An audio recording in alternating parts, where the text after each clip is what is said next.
ಈ ಭಾಗದ ಜನರಿಗೆ ಗೌರವ ಕೊಡ್ತಾರೆ. ಒಂದು ಸ್ವಾಭಿಮಾನದ ಪ್ರಶ್ನೆ, ಇದು ಹುಬ್ಬಳ್ಳಿ ನಗರದ ಹುಬ್ಬಳ್ಳಿ ಜನರ ಒಂದು ಸ್ವಾಭಿಮಾನದ ಪ್ರಶ್ನೆ. ಅದಕ್ಕೆ ಆ ಸ್ವಾಭಿಮಾನಕ್ಕೆ ಒಂದು ಗೌರವ ಸಿಕ್ಕಿದೆ ಅನ್ನೋಂಥ ನಂಬಿಕೆ ನನಗಿದೆ. ಈಗ ಅಕಸ್ಮಾತ್ ಇಲ್ಲ ಅಂದಾಗ ಏನು ಅನ್ನುವಂಥ ಪ್ರಶ್ನೆ ಇದೆ. ಅದಕ್ಕೆ ಆ ರೀತಿ ಅಂತದ್ದು, ಅದಕ್ಕೆ ನಾ ಇವತ್ತು ನಿಮ್ಮೆಲ್ಲರೂ ಕರೆಸಿದ್ದು. ಇವತ್ತು ಎಲ್ಲಾ ರೀತಿಯಾದ ಪ್ರಯತ್ನ ನಡೆದ. ನನಗಿನ್ನೂ ಹೋಪ್ಸು ನಾನು ಕಳ್ಕೊಂಡಿಲ್ಲ. ಹೀಗಾಗಿ ಇನ್ನು ಸಾಯಂಕಾಲವರೆಗೆ ಟೈಮ್ ಇದೆ, ಮತ್ತೆ ಇದೆ, ಇನ್ನು 20ನೇ ತಾರೀಕುವರೆಗೆ ನಾಮಿನೇಷನ್ ಇದೆ. ಆ ಹಿನ್ನೆಲೆಯಲ್ಲಿ ಇವತ್ತು ನೀವೆಲ್ಲರೂ ನಿಮ್ಮ ಅಭಿಪ್ರಾಯವನ್ನು ತೆಗೆದುಕೊಂಡು ಮುಂದೆ ಕೊಡ್ತಾರೆ ಅನ್ನುವಂಥ ಹೋಪ್ಸ್ ನನಗಿದೆ. ಅದು ಆಗದೇ ಇದ್ದಾಗ ಏನನ್ನುವಂಥದ್ದು ವಿಚಾರವನ್ನ ಮಾಡೋಣ. ಹಾಗೆ ಆ ರೀತಿ ಪರಿಸ್ಥಿತಿ ಬರ್ಲಿಕ್ಕಿಲ್ಲ ಅಂತ ನಾನು ತಿಳ್ಕೊಂಡಿದ್ದೇನೆ. ಆ ಹಿನ್ನೆಲೆಯಲ್ಲಿ ನಿಮ್ಮ ಕೆಲವರು, ಎಲ್ಲರೂ ಬೇಕಾಗಿಲ್ಲ, ಕೆಲವು ಪ್ರಮುಖರು ನಿಮ್ಮ ಅಭಿಪ್ರಾಯವನ್ನು ವ್ಯಕ್ತಪಡಿಸಿದರೆ ಮುಂದೆ ನಾನು ನಿಮ್ಮ ನಂತರ ಕೆಲವು ಪ್ರಮುಖರ ಜೊತೆ ಮಾತಾಡಿ ಮುಂದಿನ ನಿರ್ಧಾರಗಳನ್ನು ಕೈಗೊಳ್ಳಿಕ್ಕೆ ನನಗೆ ಅನುಕೂಲ ಆಗ್ತದೆ. ಅದಕ್ಕಾಗಿ ನಾನು ಯಾವಾಗಲೂ ನಿಮ್ಗೆ ಹೇಳ್ತಿದ್ದೀನಿ, ಇವತ್ತು ನಮ್ಮ ರಾಜ್ಯದ ಎಲ್ಲ ನಾಯಕರು, ಹಿಂದಿನ ಮುಖ್ಯಮಂತ್ರಿ ಯಡಿಯೂರಪ್ಪನವರು ಇರ್ಬೋದು, ಎಲ್ಲರೂ ತಿಳ್ಕೊಂಡು ಇವತ್ತು ನನಗೆ ಬೆಂಬಲ ಕೊಟ್ಟಿದ್ದಾರೆ. ಮತ್ತೊಂದು ಹೇಳ್ತೀನಿ, ಮೊನ್ನೆಂತೂ ಯಡಿಯೂರಪ್ಪನವರು ಕರೆದು ಹೇಳಿದರು, ಶೆಟ್ಟರೆ ನಿಮ್ಮಂತವ್ರು ಇರಬೇಕು ರಾಜಕಾರಣದಾಗ, ನೀವು ಮತ್ತೊಮ್ಮೆ ಸ್ಪರ್ಧೆ ಮಾಡಬೇಕಂತ ಓಪನ್ ಆಗಿ ಹೇಳಿದರು ಯಡಿಯೂರಪ್ಪನವರು. ಹೀಗಾಗಿ ಆ ಒಂದು ಹಿರಿಯರ ಆಶೀರ್ವಾದ ಇದೆ, ಕೇಂದ್ರದ ನಾಯಕರ ಆಶೀರ್ವಾದ ಇದೆ, ಮತ್ತು ಅದಕ್ಕಿಂತ ಹೆಚ್ಚಿಗೆ ನಮ್ಮ ಜನತೆಯ ಆಶೀರ್ವಾದ ನನಗಿದೆ. ಅದು ಬಹಳ ಮುಖ್ಯ ಆಗುತ್ತೆ. ಯಾಕಂದ್ರೆ ನೀವು ಆಶೀರ್ವಾದ ಮಾಡದಿದ್ರೆ, ನಿಮ್ಮ ಒಂದು ಸಹಕಾರ ಇರದಿದ್ರೆ, ನಿಮ್ಮ ಶಕ್ತಿ ಇರದಿದ್ರೆ, ಜಗದೀಶ್ ಶೆಟ್ಟರು ಜೀರೋ. ಜಗದೀಶ್ ಶೆಟ್ಟರು ಇವತ್ತು ನನ್ನ ಹೀರೋ ಮಾಡಿದ್ದು, ಲೀಡರ್ ಮಾಡಿದ್ದು ನೀವು ಅಂತ ನಾನು ಹೇಳ್ತೀನಿ. ಆ ಹಿನ್ನೆಲೆಯಲ್ಲಿ ಮುಂದೆ ಈ ಭಾಗದ ಅಭಿವೃದ್ಧಿ ಸಲುವಾಗಿ ಮತ್ತು ಈ ಭಾಗದ ಹೆಚ್ಚಿನ ಜನತೆಯ ಸೇವೆ ಸಲುವಾಗಿ ನಾನು ಸ್ಪರ್ಧೆ ಮಾಡ್ತಾ ಇದ್ದೀನಿ ಹೊರತು ಯಾವುದೇ ಅಧಿಕಾರ ಲಾಲ್ಸೆಗೆ ಇಲ್ಲ ಅನ್ನುವಂಥದ್ದು ನಾನು ಇಲ್ಲಿ ಸ್ಪಷ್ಟನೆ ಮಾಡ್ತಾ ಇದ್ದೀನಿ.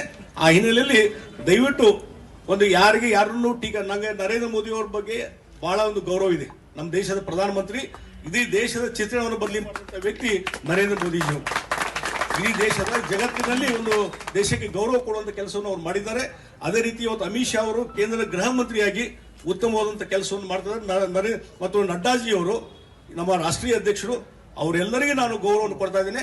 ಆ ಗೌರವವನ್ನು ಇಟ್ಕೊಂಡು ಇವತ್ತು ಮುಂದೆ ಏನ್ ಮಾಡಬೇಕು ಅನ್ನುವಂಥದ್ದನ್ನು ನಾವು ಆಲೋಚನೆಯನ್ನು ಮಾಡೋಣ. ಅದಕ್ಕಾಗಿ ಯಾರನ್ನೂ ಟೀಕೆ ಮಾಡುವಂಥದ್ದು ಬೇಡ, ಮತ್ತೊಂದು ಬೇಡ, ಬಹಳ ಒಂದು ವೈಯಕ್ತಿಕವಾಗಿ ಎಲ್ಲಿನೂ ಹೋಗುವಂಥದ್ದು ಬೇಡ. ಅದಕ್ಕಾಗಿ ಮುಂದೆ ಕೆಲವೊಂದು ನಿಮ್ಮ ಅಭಿಪ್ರಾಯವನ್ನು ಹೇಳ್ಕೊಂಡು ಮುಂದೆ ನನಗೆ ಯಾವ ನಿರ್ಧಾರ ಮಾಡಬೇಕು ಅನ್ನೋದು ನನಗೆ ಬಿಡಿ. ನಾನು ಕೆಲವು ಪ್ರಮುಖ ಜೊತೆ ಸಮಾಲೋಚನೆ ಮಾಡಿಕೊಂಡು ಮುಂದಿನ ನಿರ್ಧಾರಗಳನ್ನ ಪ್ರಕಟ ಮಾಡ್ತೀನಿ. ಅದಕ್ಕೆ ದಯವಿಟ್ಟು ಕೆಲವು ಜನ, ಎಲ್ಲರೂ ಮಾತಾಡ್ಬೇಕಂತಲ್ಲ, ಕೆಲವು ಪ್ರಮುಖರಷ್ಟು ಮಾತಾಡಿ ಮುಂದೆ ಯಾವ ರೀತಿ ಅಂತ ನಡ್ಕೊಳ್ಳೋಣ ಅಂತ ನಾನು ವಿಚಾರಗಳನ್ನು ಹೇಳ್ತೇನೆ. ಅದಕ್ಕಾಗಿ ಇಷ್ಟು ದೊಡ್ಡ ಸಂಖ್ಯೆಯಲ್ಲಿ ತಾವೆಲ್ಲ ಇಲ್ಲಿ ಬಂದಿದ್ರಿ. ಮತ್ತು ಬೇರೆ ಕಡೆ ಇದು ಮಾಡ್ಬೇಕು, ಮನೆಯಲ್ಲಿ ದಿನಾಲು ಬಂದು ಹೋಗ್ತಿದ್ರಿ. 100 ಜನ ಪ್ರತಿ ದಿವಸ ಬಂದು ಇವತ್ತು ನನಗೆ ಒಂದು ಬೆಂಬಲ ಕೊಟ್ಟಿದ್ರಲ್ಲ, ಒಂದು ನೈತಿಕತೆಯ ಒಂದು ಶಕ್ತಿ ಕೊಟ್ಟಿದ್ರಲ್ಲ, ನಾನು ಲೈಫ್ನಾಗ ಮರೆಯಕ್ಕೆ ಸಾಧ್ಯ ಇಲ್ಲ. ಯಾಕಂದ್ರೆ ಅಧಿಕಾರ ಇಲ್ದಾಗೂ ಸದ್ಯಕ್ಕೆ ನಾನು 2 ವರ್ಷ ಯಾವುದೇ ಮಂತ್ರಿ ಇಲ್ಲ, ಮತ್ತೊಂದಿಲ್ಲ.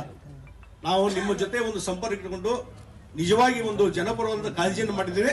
ಅದಕ್ಕಾಗಿ ಅಂತ ಸಂದರ್ಭದಲ್ಲಿ ಸಹಿತ ಒಬ್ಬ MLA ಕೆಲಸ ಮಾಡುವಂತ ಸಂದರ್ಭದಲ್ಲಿ ನನಗೆ ದಿನನಿತ್ಯ ನೀವೆಲ್ಲ ಬಂದು ಏನೋ ಒಂದು ನೈತಿಕ ಶಕ್ತಿ ಕೊಟ್ಟಿರಲ್ಲ. ಇವತ್ತು ನಾನು ಈ ಸೇವೆ ಮಾಡಲಿಕ್ಕೆ ನನಗೆ ಅನುಕೂಲ ಆಗಿದೆ. ನಿಮ್ಮ ಒಂದು ನೈತಿಕ ಶಕ್ತಿ, ನಿಮ್ಮ ಸಹಕಾರ ಇಲ್ಲದಿದ್ರೆ ನಾನು ಇಲ್ಲೇ ಬಹುಶಃ ನನ್ನ ಅಸ್ತಿತ್ವನೂ ಇರ್ತಾ ಇರಲಿಲ್ಲ. ಆ ಹಿನ್ನೆಲೆಯಲ್ಲಿ ಇವತ್ತು ಶೆಟ್ಟರ್ ಕುಟುಂಬ, ಹಿಂದೆ ಸರೋಜ್ ಶೆಟ್ಟರು 67ರಲ್ಲಿ MLA ಆಗಿದ್ರು ಜನಸಂಘದಿಂದ. ಆಮೇಲೆ 76ರಲ್ಲಿ SS ಶೆಟ್ಟರು ನಮ್ಮ ತಂದೆಯವರು ಈ ಜನಸಂಘದ ಮೇಯರ್ ಆಗಿದ್ರು. ರಾಷ್ಟ್ರೀಯ ಸ್ವಯಂ ಸೇವಕ ಸಂಘದ ಜೊತೆ ಒಂದು ಒಡನಾಟ, ಸ್ವಯಂ ಸೇವಕನಾಗಿ ಕೆಲಸನ ಮಾಡಿದ್ದು ನನಗೆ ಗುರ್ತಿದೆ, ಶಾಖಾಗಿ ಹೋಗಿದ್ದು ನನಗೆ ಗುರ್ತಿದೆ. ಆ ಒಂದು ಒಡನಾಟ, ಅಖಿಲ ಭಾರತೀಯ ವಿದ್ಯಾರ್ಥಿ ಪರಿಷತ್ತಿನ ಸ್ವಯಂ ಸೇವಕನಾಗಿ ಕೆಲಸ ಮಾಡಿದ್ದೇನೆ. ಈ ರೀತಿಯಾದ ಒಂದು ಬಿಜೆಪಿ ಜನಸಂಘದಿಂದ ಬಿಜೆಪಿ ಅವರಿಗೆ ನಮ್ಮ ಕುಟುಂಬ ಇಲ್ಲಿ ಬಂದದ ರಾಜಕಾರಣದಲ್ಲಿ. ಈಗ ಈ ಭಾಗದ ಒಂದು ಬಹುಶಃ ಇಲ್ಲಿ ಹುಬ್ಳಿ ಜನರ ಜೊತೆ ಯಾವ ರೀತಿ ಒಂದು ಒಡನಾಟದ ಶೆಟ್ಟರ್ ಫ್ಯಾಮಿಲಿದು ಮತ್ತು ಹುಬ್ಳಿ ಜನರಂದ್ರೆ ಒಂದೇ ಕುಟುಂಬದ ಸದಸ್ಯರು.